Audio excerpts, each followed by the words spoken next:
Between 1939 and 1942, Glenn Miller led the Glenn Miller Orchestra, which became one of the most recognized names globally during the swing era.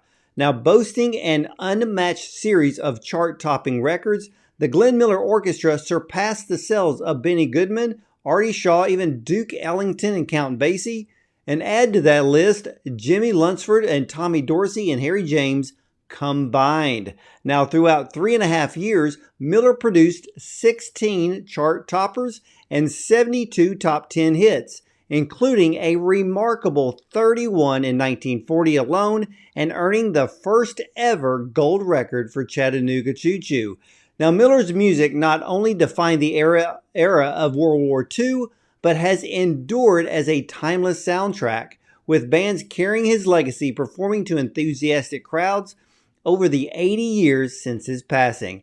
Now today, under the musical direction of Erik Stabnau, the current Glenn Miller Orchestra maintains a very rigorous schedule, standing as one of the few full-time big bands still thriving in the contemporary music scene.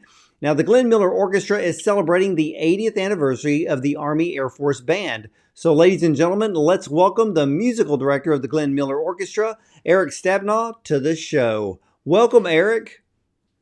Hey, thanks for having me. It's my pleasure to be here. Yeah, well, for you, you're awful young, being in one of the biggest big bands of our time. When did you get interested in the big band sound? I played music growing up. My primary instrument is the saxophone, so I played all throughout grade school and always loved this music. I always liked big band music. So eventually went on to study music in college, and a short time after I graduated is when I joined the Glenn Miller Orchestra. Wow. So how long have you been with the Glenn Miller Orchestra?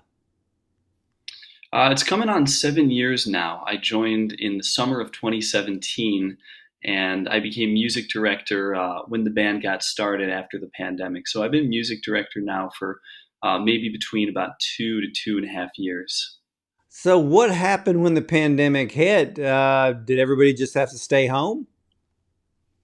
Yeah, there was quite a long period with no shows, and I think this band was affected, like all bands, like all live performances were. So there was a period of time without any shows, and then slowly but surely we got started again. And right now we're back to kind of our full time schedule, like we would have been before the pandemic, which keeps the band on the road just about the whole year, actually.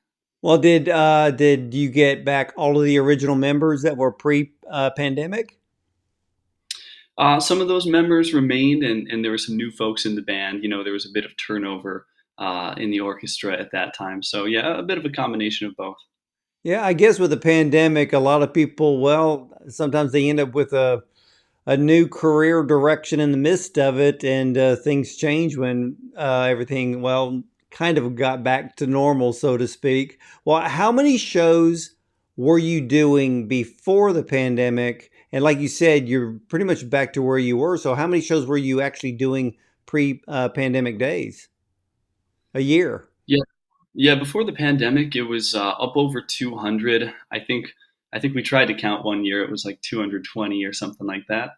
And nowadays, well, last year I think we got up to maybe about 180. This year is probably similar, maybe approaching 200. So just about where it was before the pandemic, which is nice to see folks coming out to see music again, and in particular this kind of music. Well, what's the busiest time of year? Is it the 4th of July and Christmas? The Christmas tour, December is always a busy one. But the band, yeah, the band's on the road just about the whole year, so I'd say it's all pretty busy as far as that goes. Well, if you're doing about, let's say, 200 dates a year, is that a performance Monday through Friday, or is there double performances on the weekend? We do some double headers, but it's usually one show per day. In a typical week, we might do about 5 shows. Some weeks we do 7 in a row. Other weeks are a little bit less. I'd say on average, probably about five. And that's a different city each night. So we'll play the show, we'll stay in that city, and the next day we get on the tour bus, drive to the next city, play the next show, stay there, and just keep repeating that day after day. Wow, I guess you have the whole packing and the suitcase situation pretty much memorized. Yeah, we do. We're pretty good at living out of a suitcase on this band. Well, you being so young, how did you rise up to the rank of musical director so fast? Yeah, over the pandemic, there was a bit of turnover, and our last music director, um, he was a vocalist. He'd been on the band for several years and music director for several years. So I played in the band since 2017, and there's a bit of history of having saxophone players lead the orchestra. Even back to the early days, Glenn had a pretty famous tenor saxophonist named Tex Beneke, who led the band for a short time after Glenn's disappearance in World War II, and so it seemed like a fit at that point. Well, as a musical director, what are your actual duties with the band? Yeah, so at the show, I play in the band. I play in the saxophone section, still playing the tenor sax, and I sing a little bit now as well. And I kind of host the show. I'd say is maybe my primary responsibility there. So I'll give the audience a bit of background history on the music and on the original band, as well as introducing all the fabulous musicians that we have in the current day band. And then behind the scenes, there's just a lot of work on the music, making set lists, just kind of day to day organizational stuff. Well, then who's responsible for booking all of those dates? Yeah, we have a home office in Orlando, Florida, and some folks there, and they work with a talent agency. So there's some other people that are involved behind the scenes that don't travel on the tour bus with the band. But yeah, we got a talent agency and some folks in the office, and a lot of people doing that kind of stuff. Well, because you have such a rigorous tour schedule year after year, is the orchestra sponsored by anyone? No sponsors for the current band. Glenn's band had a few sponsors back in the day, and they did these radio programs and all sorts of things. But no sponsors for the current day orchestra. Wow. I mean, the Glenn Miller Orchestra, this is a national institution. How has it been able to have such an incredible longevity with the public? Yeah, it's amazing that this band is still around. Over 80 years after it was formed in 1938. And I think there's a couple reasons. I think one of the big reasons was just the popularity of the original band. You mentioned some of those numbers, all the top 10 hits, all the number one hits. Glenn had the first gold record ever given out for Chattanooga Choo Choo in 1941. Uh, so I think just the success of that band was huge. But also, it's a significant music from that time period. The war era, the World War II era. So kind of important music and music that's always going to be remembered for that time period. Now, I've heard that the orchestra has a long list of songs to choose from. I've heard anywhere between 750 to 1,500 songs. So, how do you create the set list?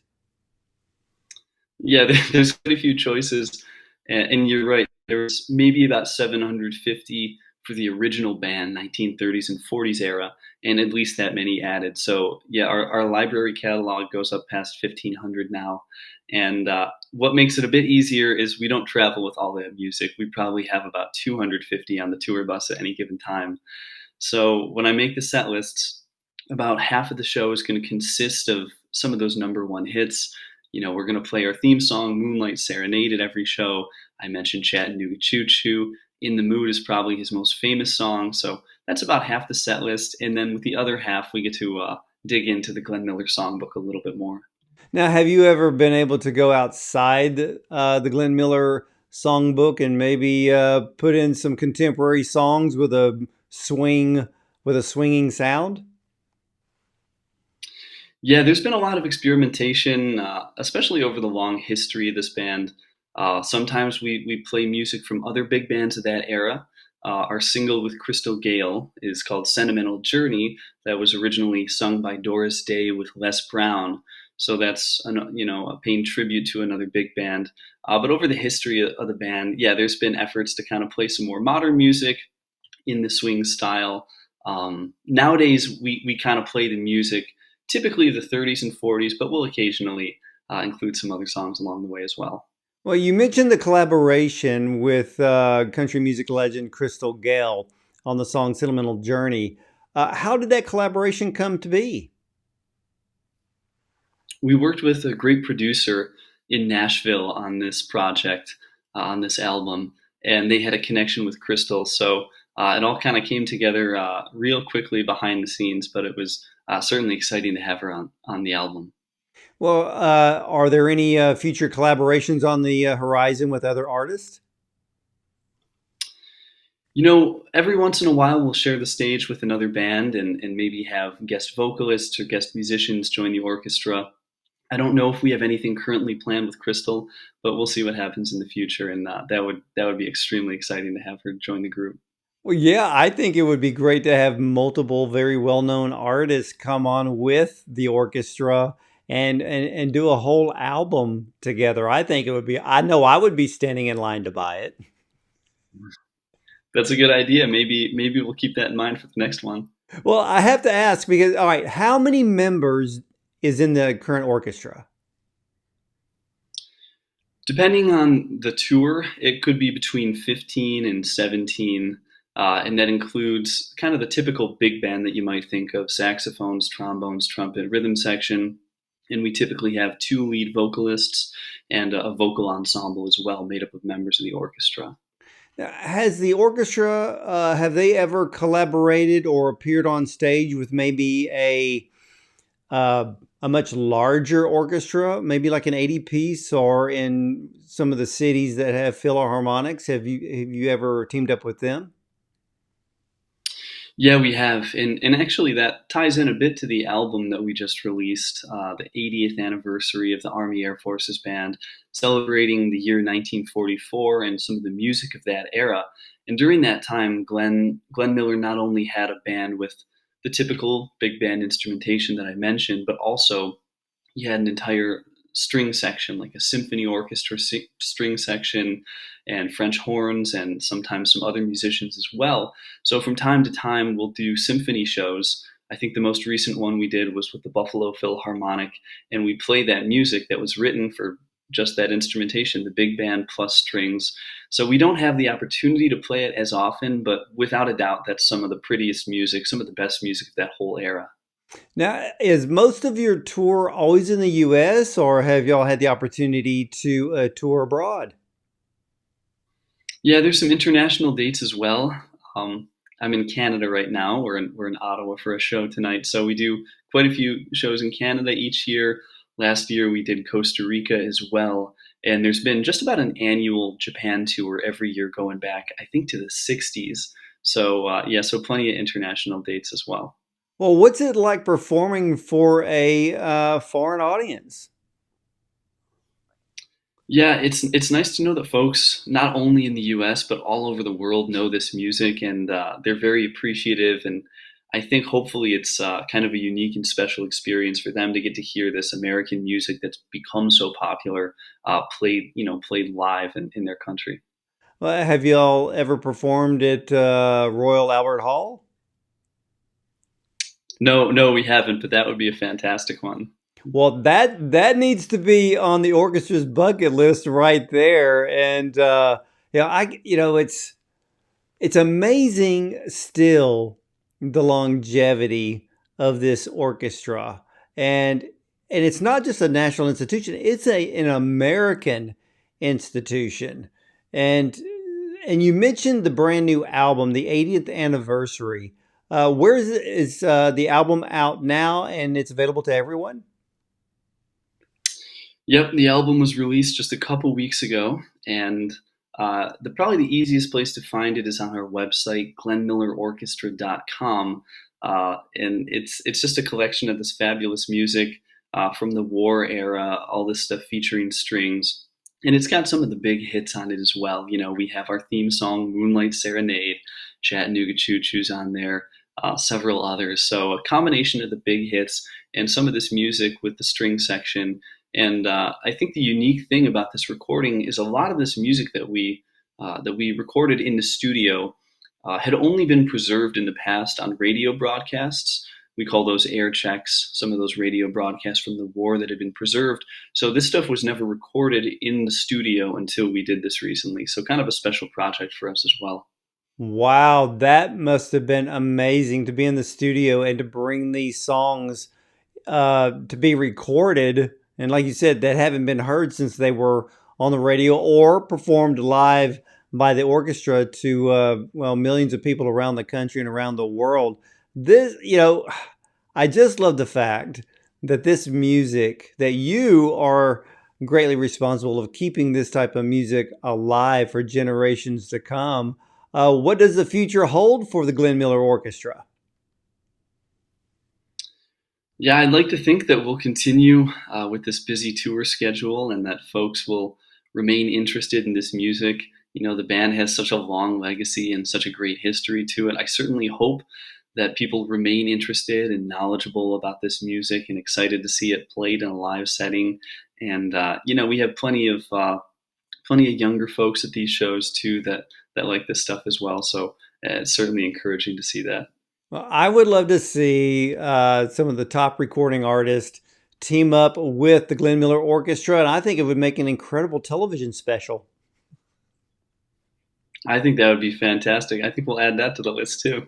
I think so. Hey, ladies and gentlemen, you got to head over to glennmillerorchestra.com for their tour dates and more. This is their 80th anniversary, and their album is out, just been released a couple of weeks ago. So you need to get that 80th anniversary album of these incredible songs. Just like Erik mentioned, they were only played on the radio, but now you get to hear them in full stereo sound, and it is a great time. So when they come to your area, buy the ticket. This is a great time to get your family and friends together to see them, like I said, when they come to your city. And Erik, I want to thank you so much for joining us today and sharing with us the Glenn Miller Orchestra.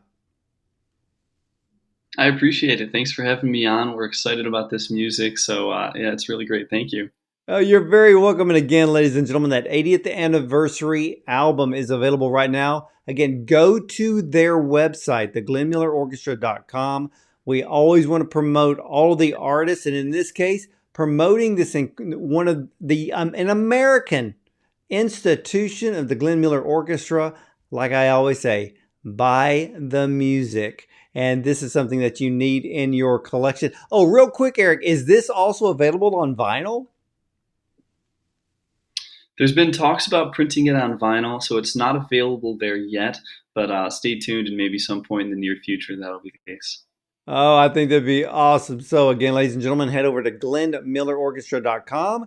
And I want to thank all of you, ladies and gentlemen, for watching and listening today. Check out more of our star-studded interviews on our YouTube channel, as well as a dozen digital audio platforms. You can also follow us on Spotify and iTunes as well. So I want to wish you to have a very great day, and I'll see you next time.